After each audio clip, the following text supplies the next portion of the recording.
Bismillahirrahmanirrahim. Pada kesempatan ini dan di sini saya akan memberikan materi mata kuliah matkul ulumul hadis untuk kelas berapa?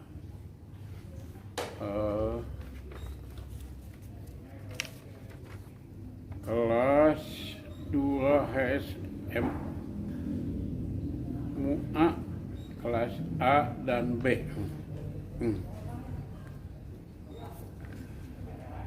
Sebagaimana telah saya terangkan bahwa hadis itu ditinjau dari kualitas dan kuantitas, ya.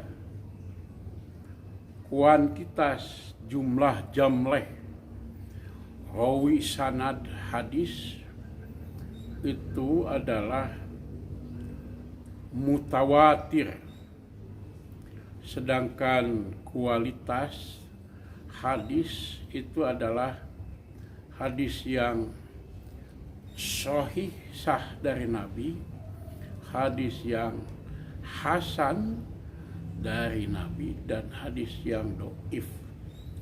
Adapun hadis maudhu itu hadis palsu. Itu bukan pembahasan kuantitas dan kualitas hadis, begitu kata sebagian ulama hadis. Sekarang hadis mutawatir. Hadis mutawatir itu adalah hadis yang diriwayatkan oleh sejumlah banyak rawi sanad hadis dari Nabi, sahabat, tabi'in, tabi'in, tabi'in, T1, T2, T3, T4 sampai kepada kita sekalian. T itu tabi'in.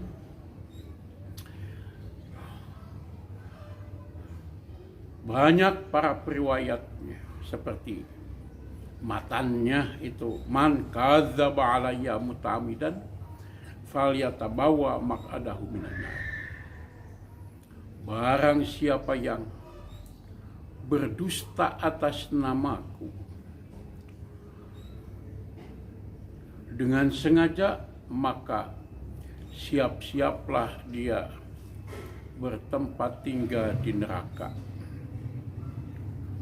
Itu hadis banyak yang meriwayatkannya, banyak sanadnya, matanya man kadzaba. Ada lagi yang maknawi. Kalau yang barusan lafdi, sekarang yang maknawi itu lafadnya beda tapi maknanya sama. Seperti man qala bima lam aqul falyatabawa maq'adahu minan nar. Barang siapa yang berkata padahal aku tidak berkata, maka siap-siaplah ia bertempat tinggal di neraka. Nah, berdasarkan hadis mutawatir ini, maka para ulama membahas ilmu-ilmu hadis dan ulumul hadis ini Allah anugerahkan kepada umat Islam, tidak kepada yang lain. Ilmu tajwid juga dianugerahkan kepada umat Islam, tidak kepada umat yang lain. Ini keistimewaannya Nabi Shallallahu Alaihi Wasallam yang sampai saat ini kita rasakan, yang sampai saat ini kita alhamdulillah beragama Islam. Kembali kepada hadis, kualitas hadis. Apa itu sahih? Al hadisus sahih mana qalahu adlun tamu dhabti muttasilus sanad bi ghairi illatin wala syadin. Hadis yang sahih sah dari Nabi SAW itu sebagaimana saya terangkan adalah yang dinukil oleh orang yang adil, tamu dhabti kokoh ingatan, muttasilus sanad bersambung sanadnya, rawi dengan yang satu dengan yang lainnya, bi ghairi illatin tanpa adanya penyakit, wala syadin dan tidak bertentangan dengan yang lainnya. Nah, sekarang saya rinci ya. Saya rinci apa itu mana qolahu adlun. Rawinya dinukil dari sejak sahabat, tabi'in, tabi'in sampai kepada dicatat oleh mudawwin, oleh Bukhari, Muslim, Abu Dawud, Tirmidzi, Nasai, Ibnu Majah, Al-Muwatta, Imam Malik, Asy-Syafi'i dan lainnya. Itu rawi-rawinya adlun. Kita sudah mengetahui adlun itu adalah wad'u syai'in fi mahalihi, menyimpan sesuatu pada tempatnya. Bila menyimpan bukan pada tempatnya, itu adalah dolim. Itu ada definisi secara umum. Sedangkan secara khusus, adil itu adalah at-taqwa wal muru'ah. Apa itu takwa? Takwa itu adalah melaksanakan segala perintah dan menjauhi apa yang dicegah. Takwa itu ya. Apa itu muru'ah? Muru'ah itu adalah senantiasa menjaga tabiat karakteristik muru'ah. Jadi orang yang kencing berdiri di tempat terbuka itu tidak muru'ah, maka bila meriwayatkan hadis dia dinilai tidak sah dari Nabi SAW. Itu adil. Selain itu, adil itu ya adalah orang yang mukallaf. Mukallaf itu berbeda dengan mu'allaf. Mukallaf itu adalah orang yang dewasa yang sudah kena kewajiban, la yukallifullahu nafsan illa wus'aha. Hukum mukallaf. Ya. Kalau mu'allaf beda ya. Mu'allaf adalah orang yang baru masuk Islam, orang yang beragama Islam diolok ya supaya murtad keluar dari Islam, itu mu'allaf. Mu'allaf itu adalah orang yang berada di antara Kristen atau non-Muslim dan Muslim, rumahnya itu di perbatasan. Itu adalah mu'allaf. Mu'allaf itu orang yang masuk Islam tapi berada di tengah-tengah non-Muslim gitu rumahnya, tinggalnya. Itu mu'allaf yang layak diberi zakat fitrah dan zakat ma yang lainnya. Itu adalah syarat ya, argumen mendasari kaidah kesohihan sanad hadis. Kemudian agama Islam. Tentu saja ya rawi itu harus muslim, muslimnya juga muslim yang taat. Kemudian adik itu melaksanakan ketentuan agama.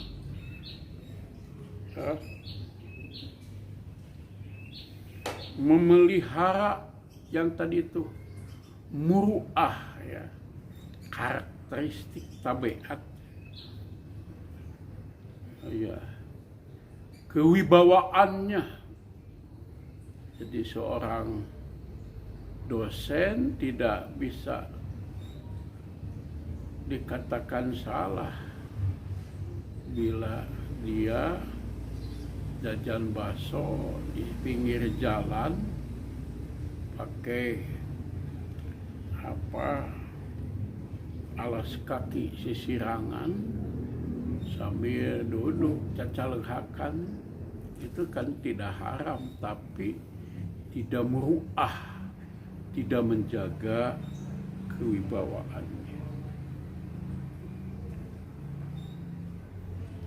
Seluruh sahabat Nabi, kullu sahabi udulun, semua sahabat Nabi itu dinilai orang-orang yang adil. Apa itu sahabat? Sahabat itu adalah man laqiyan Nabi sallallahu, bertemu dengan Nabi, mukminan bihi, beriman kepada Nabi, wa mata alal Islam, dan sahabat itu wafat dalam keislaman. Itu dinilai kullu sahabi udulun, semua sahabat adalah orang-orang yang adil. Mana kolahu adlun tamu dhabti. Jadi si rawi itu harus dhabit, kokoh ingatan. Kokoh ingatan itu adalah dhabitul kitabah. Di dhabitul kitabah, kokoh akan tulisannya kuat. Dhabitus sadri. Dhabit itu adalah dhabit sadri, yaitu kokoh hafalannya. Apa itu kitabah? Jadi kitabah itu ketika ia mendengar hadis dari rawi yang lain dari gurunya, kemudian ia tulis. Nah, yang ia dengar dan yang ia tulis itu sama, tidak berubah. Demikian juga dhabitus sadri, kokoh ingatan, yang ia dengar kemudian ia ucapkan lagi kepada rawi yang lain, tidak berubah sedikit pun. Itu adalah dhabitus sadri, kokoh ingatan. Kemudian terhindar dari sudud sad, yakni tidak bertentangan. Mana qalahu adun lamu dhabti mutasilu sana bi ghairi illatin wala syadin. Sad itu tidak bertentangan dengan Al-Quran. Bila hadis bertentangan dengan Al-Quran, maka diambilnya adalah Al-Quran. Hadis riwayat Nasa'i, la wasiata li warisin, tidak ada wasiat bagi ahli waris, itu bertentangan dengan kutiba idza hadara ahadakumul maut intaraka khairan al wasiatu lil walidin wal aqrabin. Jadi apabila idza hadara ahadakumul maut, apabila sudah dekat hadir maut kepadamu, apabila meninggalkan banyak harta, maka wasiat kepada siapa lil walidain kepada ibu bapak wal aqrabin dan kepada kerabat dekat. Jadi wasiat itu boleh menurut Al-Quran, tidak boleh menurut hadis. Maka yang diambil adalah Al-Quran. Idza ta'arada baina Al-Quran wal hadis qudima Al-Quran. Apabila Al-Quran bertentangan dengan hadis, maka yang diambil adalah hukum keterangan dari Al-Quranul Karim. Itu syad. Syad itu tidak bertentangan dengan akal sehat. Jadi akal sehat bahwa ada yang mengatakan bahwa dunia ini ada umurnya 10.000 tahun gitu, dan sekarang sudah menginjak kepada angka 10.000. Nah itu kan bertentangan dengan akal yang sehat. Di museum saya tanyakan apakah ini ada batu yang berumur 1 juta tahun. Oh ada Pak, ini batunya lebih dari 1 juta juga ada. Sedangkan di dalam hadis yang tidak sah dari Nabi umurnya 10.000, kan itu bertentangan dengan akal yang sehat. Kemudian hadis yang sahih itu tidak bertentangan dengan sunnah mutawatirah, dengan sunnah yang mutawatir. Itu ya, seperti bahwa setelah Nabi SAW wafat itu, maka khalifah kepada Ali. Sedangkan menurut hadis mutawatirah itu bertentangan dengan hadis yang sudah nyata-nyata mutawatirah. Sahihnya bahwa setelah Nabi SAW wafat, maka yang jadi khalifah adalah Abu Bakar. Kemudian tidak bertentangan juga dengan hadis yang sahih itu, yang sahihah, yang sah dari Nabi Shallallahu Alaihi Wasallam.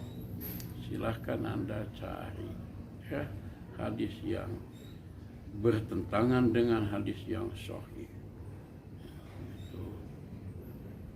Kemudian tidak bertentangan dengan hadis-hadis yang hasan, ya. Tidak bertentangan dengan akal yang sehat sehingga tidak bisa ditakwil.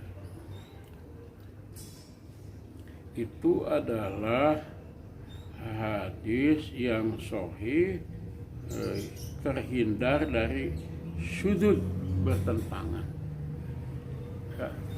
Kemudian hadis yang sah itu tidak bertentangan, bukan tidak bertentangan, bi ghairi illatin, tidak ada ilat penyakit, yakni hadis itu kelihatan sahih, tetapi setelah diteliti ternyata hadis itu adalah hadis dhaif. Di bank yang sudah ahli kepada uang, dilihat, diraba juga sudah mengetahui bahwa ini adalah uang palsu. Nah ini, jadi yang ahli kepada ilat itu dengan membaca juga, dengan bahasa Nabi juga, itu ya, dengan meriwayatkannya dengan an gitu, sudah mengetahui bahwa hadis itu kelihatan sah tapi tidak sahih dari Nabi Shallallahu Alaihi Wasallam.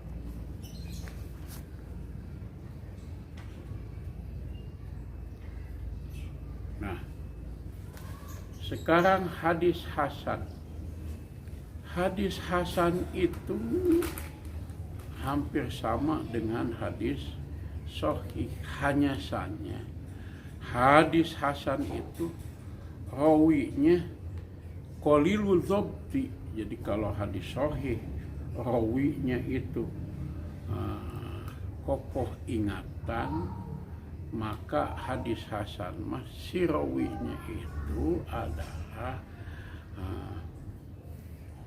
qalilul dhabti, sedikit hafalan, kurang khafifud dhabti, ringan hafalannya, maka itu adalah hadis hasan.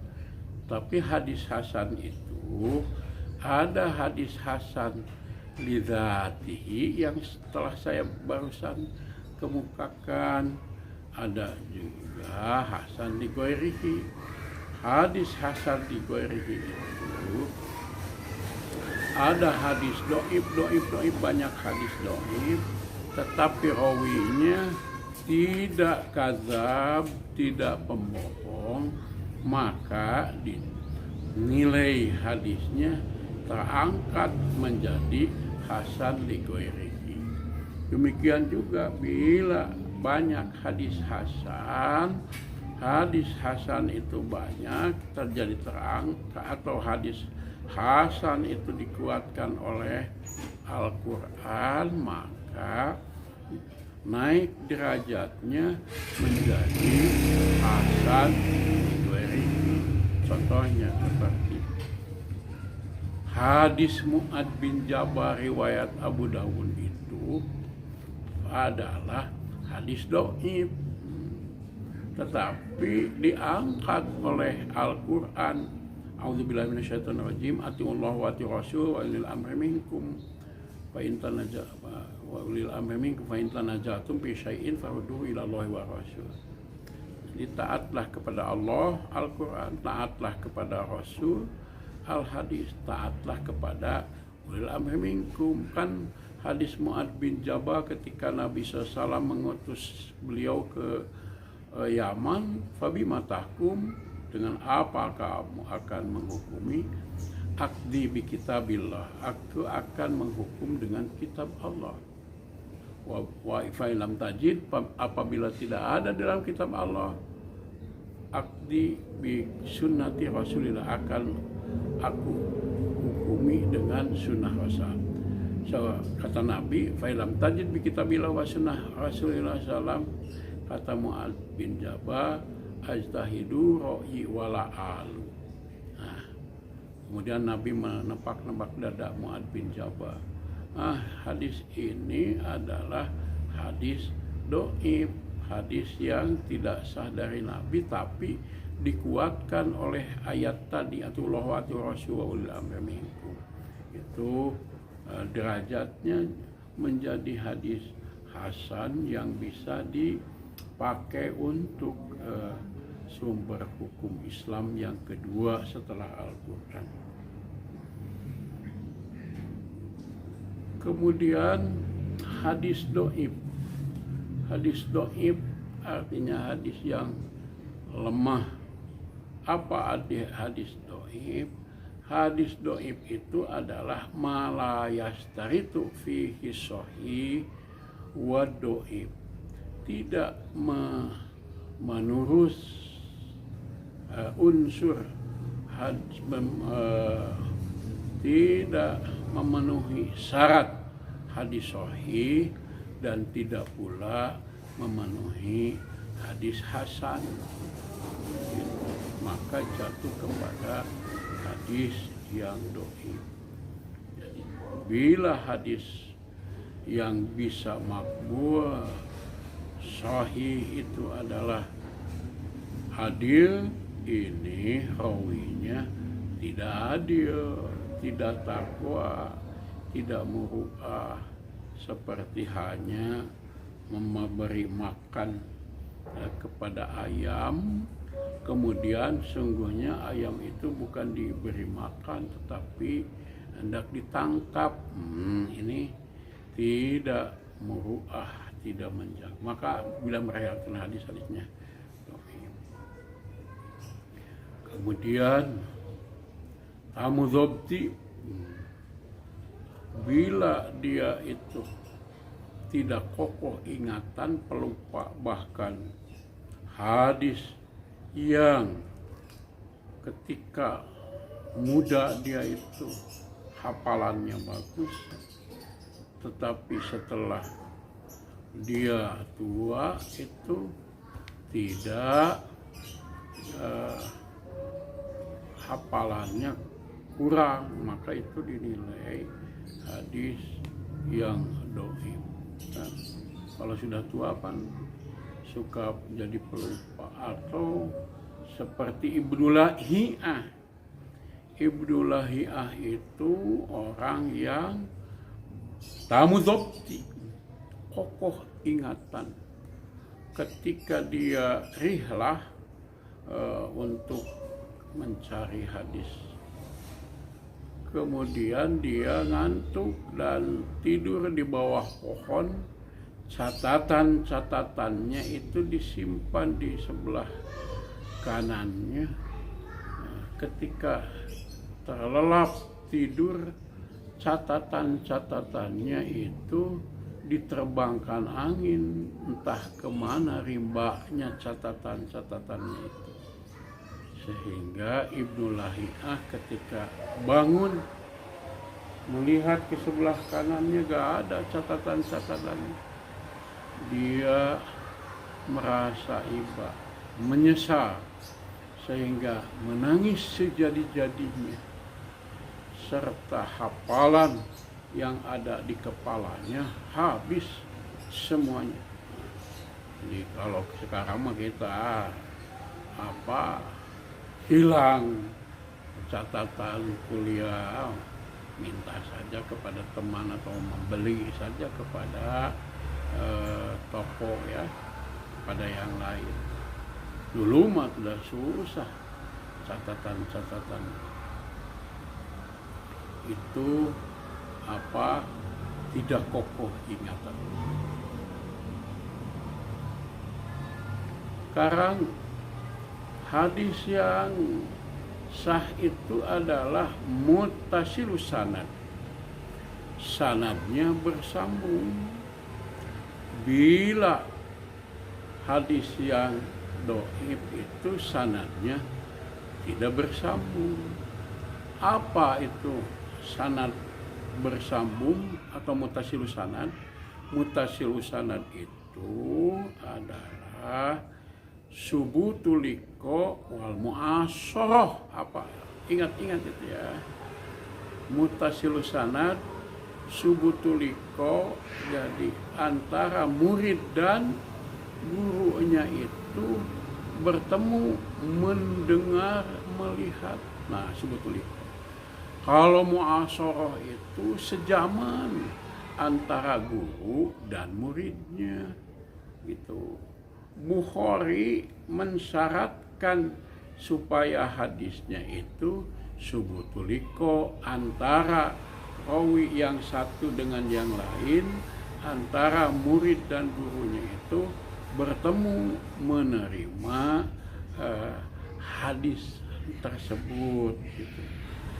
Nah, kalau Muslim bisa subutul liqa dan diterima juga hanya mu'asharah sejaman saja, ya. Sejaman tapi tidak bertemu. Setiap bertemu pasti sejaman, tapi tidak setiap yang sejaman bisa bertemu. Nah, Muslim cukup mu'asharah sejaman, maka oleh karena itu Sahihul Bukhari aqwa min Sahih Muslim. Sahih Bukhari lebih kuat daripada Sahih Muslim. Bila tidak subutul liqa, tidak bertemu dengan gurunya, bila tidak sejaman, jangankan bertemu, sejaman pun tidak, tapi dia mengaku bahwa dirinya bertemu dengan dengan Imam Malik umpamanya, padahal tidak bertemu dan tidak sejaman, maka dinilai hadis tersebut adalah hadis dhaif, gitu ya. Hadis yang tidak bersambung sanadnya karena tidak mu'asyarah, tidak bertemu, tidak sejaman dengan gurunya satu sama lain. Nah, itu jadi jatuh kepada hadis yang dhaif, gitu. Kemudian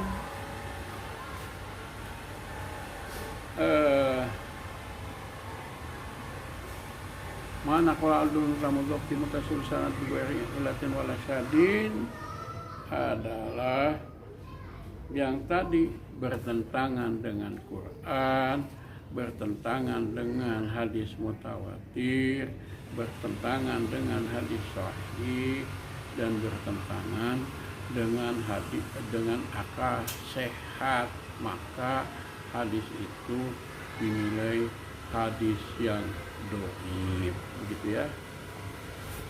Kemudian